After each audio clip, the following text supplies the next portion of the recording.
Okay, so ever since a daughter, you are in Korea, so are they more open to Korea? He's always talking to me about like K-pop, like art. What's BTS doing? What's Blackpink doing? Wow! So have you shown this place to your family members? Yeah, I've done like a little apartment tour of them. Every time I've moved, I've sent them a video. Oh, okay, just like you did. Yeah. You gave it to me. Yeah, Okay. exactly. Oh. So they've seen it. They think it's very strange because they've never lived in Asia, so they don't know how like the apartments are here. That's true. It's very different from what they're used to. So they always like comment, "Oh, your kitchen is so small. There's no grass. There's no yard." No. Oh my goodness, it's so different, right? Yeah, they comment on it all the time. But they like that. They like to see what my life is like because they have no idea of what it really is like. They care about you. Yeah. Sure. I've heard that you're from a wealth family. Can you talk about your life back in the States? I come from a military family, so I've moved a lot. So my family's originally from New York, New Jersey area, but I was born in Texas, and then I lived in Hawaii. That's where I grew up, and then moved back to Texas, and then now my home is North Carolina, which nobody knows about, like Texas or Hawaii, but I think it's my favorite place that I've lived in the States, North Carolina, because the nature is just so beautiful. The cities are so beautiful and they're very nice to look at and also to travel around. You can just hop to city to city each day, and the people there are just like really, really friendly. I like it. You pretty much now adapt to it? Are you getting used to living in Korea? Yeah, so I've been in Seoul for almost a year. In this February, it'll be a year, and I have adapted to it, but I'm not a big city girl. So I've never lived in a big city back in the States. So moving to Seoul, it was a very different experience, and Seoul is very busy. There's always things going on, people to see. Very fast-paced. Yeah, very fast-paced. So I have had to adapt to that. But my lifestyle, I'm very chill. I go slowly. So I've found a balance to kind of my own personal lifestyle and living in Seoul, kind of combined. It's been working so far. I'm enjoying it. Yeah. It's good to know that. Yeah. You're actually enjoying it. Yeah, that's why I'm staying another year. Another year, Yeah. yes.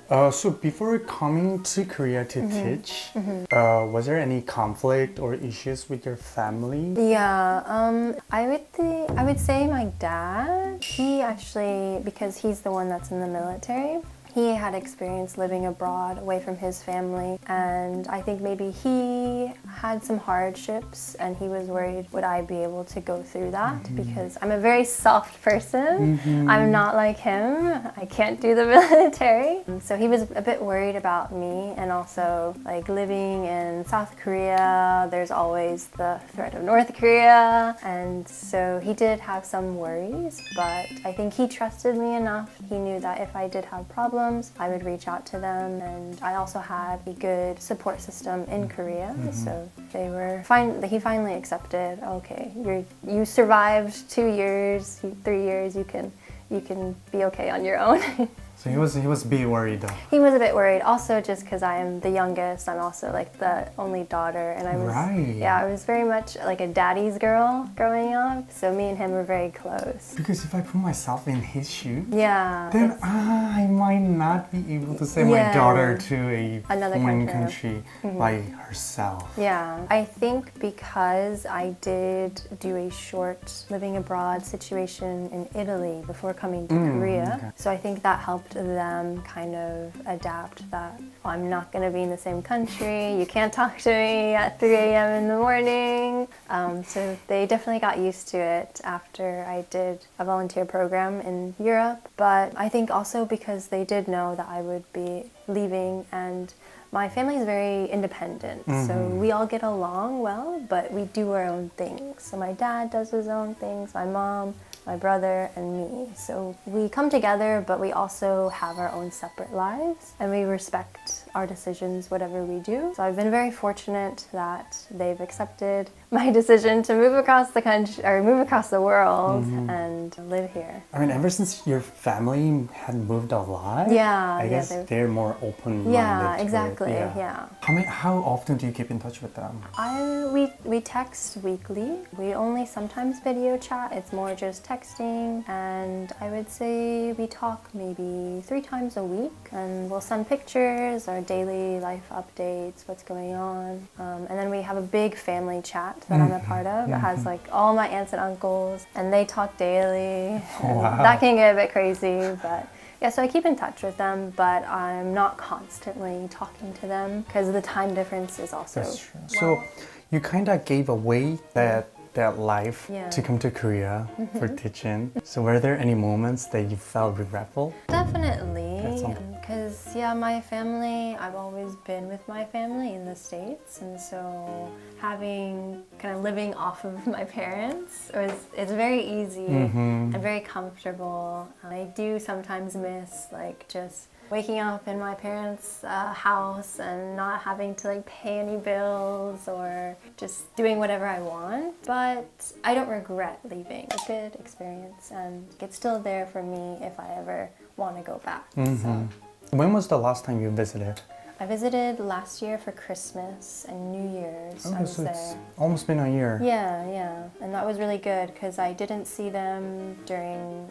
I came in 2020. I couldn't go home for about 2 years. And so then last year I was able to finally go visit them, which was good. Okay. So do you plan to stay longer here with In that Korea? visa? I plan to stay at least 1 more year and then at least a few months for sure after. Like once I do finish teaching, I do want to spend a few months still in Korea, kind of just doing things I couldn't do as a teacher, like exploring the country on a weekday or something like that. Yeah, so I do plan to stay for at least a year and a few months. So this will be my last question. Okay. So what if you're having your family over to Korea? What's the first thing that comes to your mind that you have to do this so have bad? to do this. It really depends on which season they come. Okay. But if they're coming now, the first thing we'd have to do, I mean, we definitely have to have like a traditional Korean dinner meal. Because my parents, they're not vegetarian, so they can eat whatever they want. Yeah. So I'll just be eating all the vegetables, but I think they would really enjoy like all the different side dishes, seeing that. They've never seen that, and they love trying new foods. So I think they would be really into that. And what about during summer? During summer? Oh, during summer, I would say like picnic at the Han River. Han River. Yeah. Ooh. I think they would really enjoy that atmosphere. You can go wrong with that. Yeah, and they do really like to like sit outside and kind of just people watch. So I think they would enjoy that and see. In winter, well, they would have to wear like the long padding and the hot packs. We don't have the heat packs, or like what are they called? So it would be a fun experience to give them that and just walk around. How do you use this? Like right? Yeah. Did you shake it? Burning my hands. Yeah, I think they would enjoy that experience and they'd have a lot of comments on that. In winter, I think they would really enjoy, because Korea, even though they have like a lot of kind of like lights that they set up, usually in winter, and I think they would enjoy to walk around and see those. Okay, so ever since a daughter, you are in Korea, so are they more open to Korea? Or maybe like a Korean culture, like K-pops and stuff? Yeah, for sure. Like my dad, I don't know why, but he's always talking to me about like K-pop like artists. Oh my goodness. What's BTS doing? What's Blackpink doing? I'm like, why do you know these people? Wow. He doesn't listen to them, but I think he just hears Just their notices, names, yeah. and they're sometimes on the news that he watches. So he's familiar with them. And then I think they've also seen a few like Korean dramas on Netflix. Ooh. Ever since I came to Korea, they've been more open to, so these are the things that are coming from Korea, let's like enjoy them. So they've definitely become more open to Korea since I've been here, and they're slowly learning more about it. Yeah. How about this? What if they come to Korea, how about you call me, so I can be a travel guide for your family. Ooh, will you work for free? For free. For free? Okay, Yeah, for then free. Deal. Okay, cool. Yeah. Well, Sure.